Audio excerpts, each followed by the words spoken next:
हम इस मंच पर निवेदित करते हैं additional chief engineer government of Rajasthan आदरणीय श्री जसवंत सिंह जी खत्री साहब को। एक बार दोनों हाथ की जोरदार तालियां।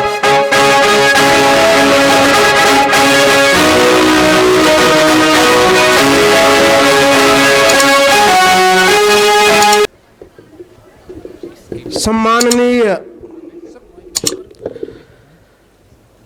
अंतर सिंह जी मेहरा साहब, पीसीपी परिवार के व्यवस्था से जुड़े हुए सभी सम्माननीय जन जिन्होंने भारत के उभरते नेतृत्व को तराशने का जुम्मा लिया है। आज जो प्रतिभाएं सम्मानित हुई हैं, उनके परिवारजन और इसी राह के अनुगामी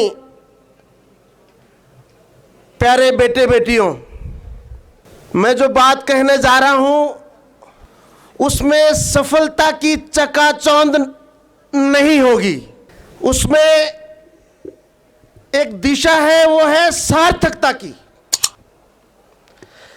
प्रत्येक सफलता सार्थक हो, यह सफलता की रचना करने वाले इस परिवार के लोगों के मन का भाव है। लेकिन सफलता न भी मिले तो भी सार्थक जीवन जिया जा सकता है। मैं बात करूंगा जमशेदपुर, उसके एक छोटे से मोहल्ले बिष्टुपुर के भिखारी जिसका नाम है बाबू भिखमंगा। वो ग्रेजुएट नहीं है, वो पढ़ा लिखा नहीं है, लेकिन अपनी भीख में से पैसे बचा करके सरकारी स्कूल के बच्चों को पढ़ने के लिए चौक का डिब्बा प्रति सप्ताह मुहैया कराता है।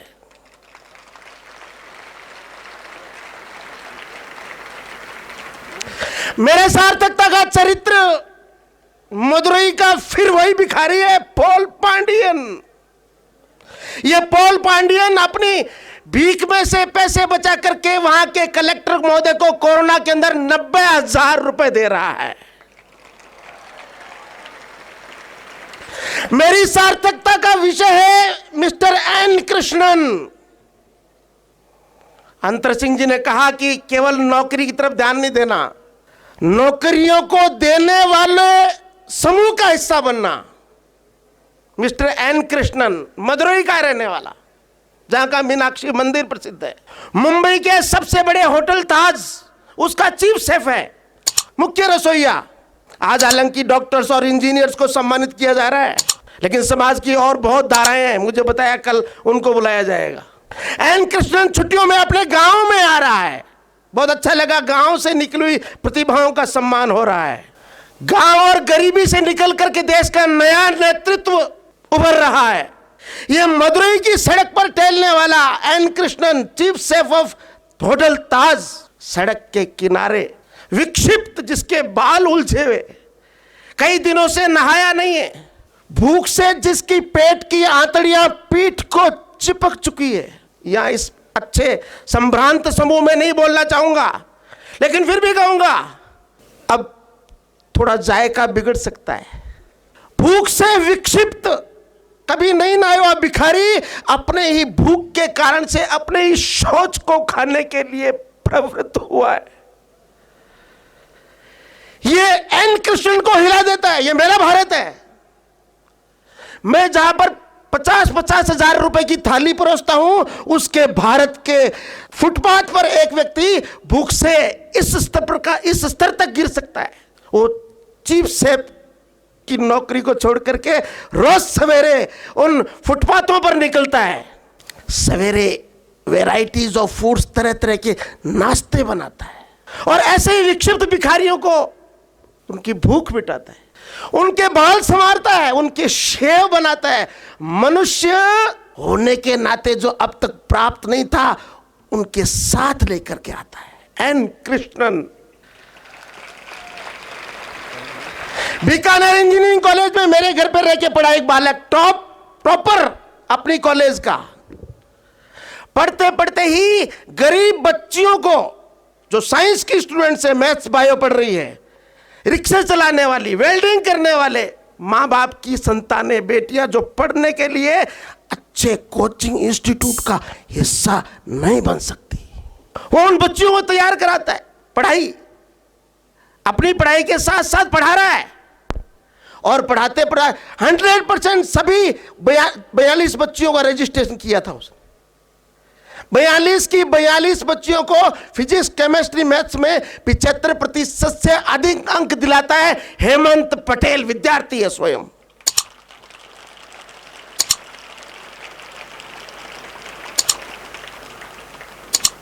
मैं कुछ बच्चों के साथ ट्रेन में यात्रा कर रहा हूं। बच्चे पूछते हैं, छुट्टियों में आए हुए हैं, मेरे कूपे में बैठे हैं, वो पूछते हैं अंकल आपसे एक सवाल पूछूं। बच्चे जब सवाल पूछते हैं तो बड़े बड़े लोग निरुत्तर हो जाते हैं। मैंने थोड़ा हिम्मत करके कहा चलो पूछो। बच्चों का सवाल क्या, बच्चों के बड़े अजब सवाल हो सकते हैं। बच्चों ने कहा अंकल ये गाय कैडबरीज क्यों नहीं खाती है? मैं एग्रीकल्चर और वेटनरी यूनिवर्सिटी में 3 साल एज ए स्टेट ऑफिसर रहा हूं, वहां गायों को देखा है उनके। मैं भी ग्रामीण पृष्ठभूमि में आता हूं, मैं से आता हूं। मैं उस स्कूल में पढ़ा हूं जिसमें केवल एक टीचर होता था, और दुर्भाग्य से वो एक टीचर शराब पी करके कक्षा में आकर के उसी गांव के सरपंच के साथ कुर्सियों फेंकने की लड़ाई करता था। मैं उस स्कूल से आता हूं। मैं बात कर रहा था, बच्चों ने कहा अंकल ये गाय कैडबरीज क्यों नहीं खाती? मैंने कहा ये गायों के बारे में जानता हूं, कैडबरीज एक टॉफी है, पता नहीं, पर ये पता नहीं गाय कैडबरीज क्यों नहीं खाती है। उन्होंने कहा अंकल बस। मैंने कहा बस एक ऑप्शन? मैंने कोई ऑप्शन नहीं, ABCD नहीं। अंकल गाय रैपर नहीं खोल सकती इसलिए कैडबरीज नहीं खाती। बात यहीं तक नहीं गई है। मैं घर जाकर के चिंतना करता हूं, सोचता हूं गाय कैडबरीज नहीं खाती, कौवा कंप्यूटर नहीं चला सकता, ये जो 84 लाख योनियां हैं उसमें मनुष्य एक योनि है जो कुछ कर सकती है। एक बच्चों के समूह में मैंने पूछा एक वाक्य, इस वाक्य को याद करो, आप भी याद करना। अभी पूछूंगा नहीं क्योंकि बड़ी गैदरिंग है। मैंने बच्चों से कहा एक वाक्य में बोलता हूं, आप उसको एज इट इज बोलना। वाक्य था करो, कुछ करो, कुछ तो करो। बोलना नहीं, अभी सुनना है। करो, कुछ करो, कुछ तो करो, कुछ न कुछ करो। अरे जीवन बीता जा रहा है, कुछ तो करो। उस बच्चों के समूह में एक बच्चे ने कहा क्यों करो? मैंने कहा तुमने फुसफुसाहट की अपने पड़ोसी के कान में, क्यों करो? तो उनका अंकल बात तो नहीं है, ये क्यों करो का जवाब मुझे नहीं आ रहा है। तो मैंने उसको कहा तुम कर सकते हो इसलिए करो, तो आप सभी कर सकते हो इसलिए करो। एक बिटिया ने अपने पड़ोसन सहेली को कहा किसके लिए करो? मैं वापस उसी ट्रेन के अंदर जाना चाहता हूं। उस ट्रेन में बच्चों ने मुझसे अगला सवाल पूछा। बच्चों ने कहा अंकल एक और सवाल पूछे। मैं दहशत में आ गया। अंकल एक सवाल और। मैंने कहा पूछो। अंकल आपके दादाजी के पिताजी कौन थे? उस समय कौन बनेगा करोड़पति चलता था। अब यह सवाल ऐसा नहीं था जिसमें ऑप्शन पूछे जा सकते ABCD। मैं यह भी नहीं कह सकता ABCD बताओ। वो बच्चे मुझसे पहली बार मिले थे और उन्होंने कहा अंकल बस। मैंने कहा बस हम बताएं। मैंने कहा इस ट्रेन में इन बच्चों से पहली बार मुलाकात हो रही है, इनका प्रश्न है आपके दादाजी के पिताजी कौन? तो मैंने कहा मैं मेरे पिताजी को बहुत अच्छी तरह जानता हूं, मेरे दादाजी का नाम जानता हूं, लेकिन दादाजी के पिताजी को नहीं जानता हूं। बच्चों ने कहा बस। मैंने कहा बस हम बताते हैं। और उन्होंने बच्चों ने बताया आपके परदादाजी। मित्रों बात ही समाप्त नहीं होती है। मैं मेरे पिताजी को जानता हूं, दादाजी को जानता हूं, दादाजी के पिताजी को नहीं जानता हूं क्योंकि उन्होंने अपने उनके कारण से हम दुनिया में है एक चीज। ये सब करते हैं। जाति पंथ भाषा बोली नेता नारा पार्टी विचारधारा लिंग, इन सब के लिए इनसे हटकर के उन्होंने ऐसा कोई काम नहीं किया जिनसे कारण उनको याद रखा जाए, याद रखा जाए। आप गांधी जी को जानते हो, आज जन्म दिवस है हमारे ऐसे प्रधानमंत्री जी का, उनको याद करना जरूरी है जिन्होंने देश की गांव-गांव की सड़कों को जोड़ा, प्रधानमंत्री सड़क योजना के अंतर्गत।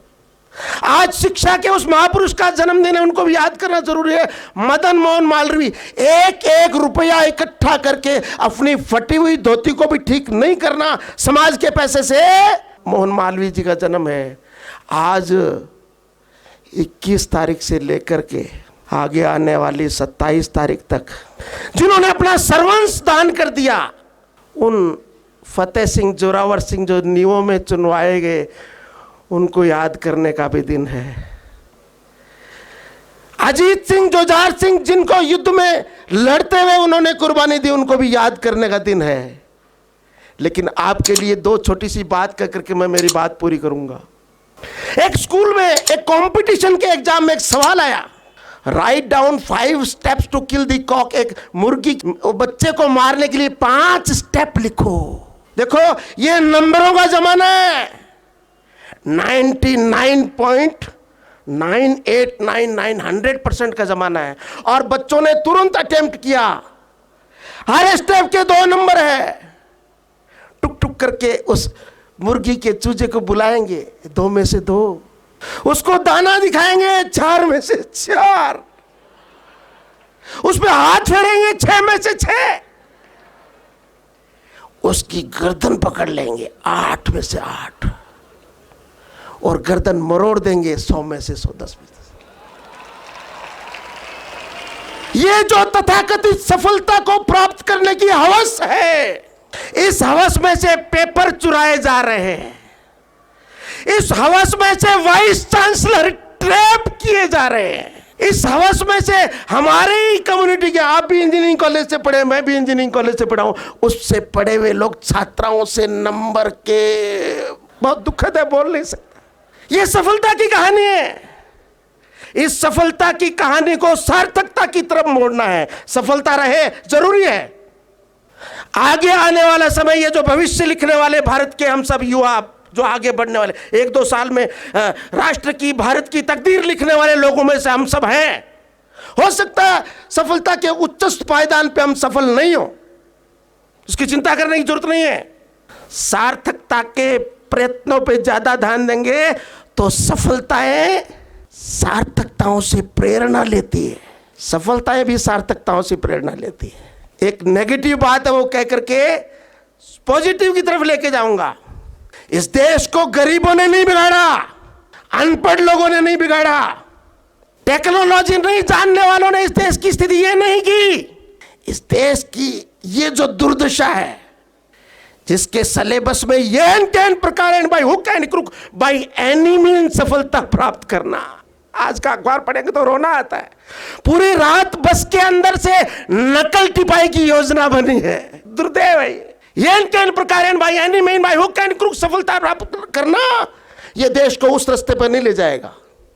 ये वो दौर है जिसमें हर प्रतिभाशाली बच्चा, हो सकता है उनको यहां काम नहीं मिले, हो सकता है उनको राजस्थान से बाहर काम मिले। अब दौर ऐसा है दुनिया के और अलग अलग देशों में जाकर के आप सब लोग दुनिया का मार्गदर्शन करने वाले हैं। उसकी भाषा कोई भी हो सकती है, उसकी ब्रांच कोई भी हो सकती है, उसकी पढ़ाई कुछ भी हो सकती है। पूरी दुनिया भारत को निहार रही है। अमेरिकन घबराए हुए हैं। भारत से आने वाले बच्चे, ये हमारे बच्चों को, ये मैथ्स नहीं आती है, उनको गणित नहीं आती है, ये हमारा स्थान खा जाएंगे। दुनिया के अनेक देशों का नेतृत्व भारत की माटी से पैदा होकर के जा रहा है। इसलिए केवल नौकरी की तरफ ध्यान नहीं देना है, केवल पोजीशन की तरफ ध्यान नहीं देना है। एक टॉपर विदेश में जाकर के बसा, भारत के एक मुंबई के घर में 6 महीने तक उसकी अकेली मां की लाश सड़ती रही।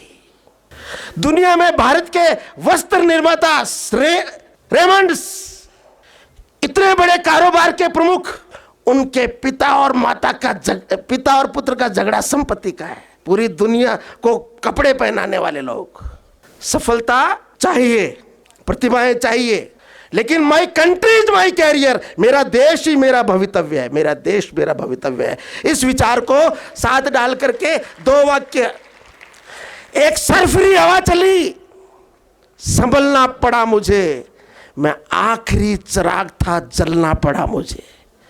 आखिरी चिराग भी बने रहें तो भी देश के लिए काम करने का भाव रखें। सफलताएं इसमें जोड़ेंगी, घटाएंगी नहीं, लेकिन सार्थकता ध्यान में रहेगी तो सफलता के साथ और अधिक उसको गण दी। झोंपड़ियों से लोग आए हैं, उनके लिए सूत्र वाक्य, जो कहेंगे वो करेंगे। आप सब जोड़ना इसको अपने मन में, जो कहेंगे वो करेंगे, जो करेंगे वो अच्छा करेंगे। उसी का प्रशिक्षण है यहाँ पर। मुझे बताया अनुशासन पे बहुत ध्यान दिया जा रहा है। जो कहेंगे वो करेंगे, जो करेंगे वो अच्छा करेंगे। जो अच्छा होगा कहीं भी होता हो उसको जरूर करेंगे, जरूर करेंगे, वो करते रहेंगे। आप सबके उज्जवल भविष्य की शुभकामना करते हुए हम सब लोग मिलकर के एक नया भारत का निर्माण करेंगे, एक ओजस्वी भारत का निर्माण करेंगे, एक दोष मुक्त भारत का निर्माण करेंगे, एक गुण संपन्न भारत का निर्माण करेंगे, एक समर्थ भारत का निर्माण करेंगे, एक सक्षम भारत का निर्माण करेंगे। ऐसी शुभकामना के साथ जय हिंद, जय भारत, जय राम। थैंक यू सर, बहुत बहुत शुक्रिया।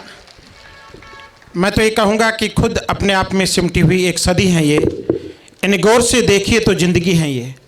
अपने अनुभवों का पिटारा आपने हम सभी के साथ साझा किया, हमारा मार्गदर्शन किया। हम आपके बहुत बहुत आभारी हैं।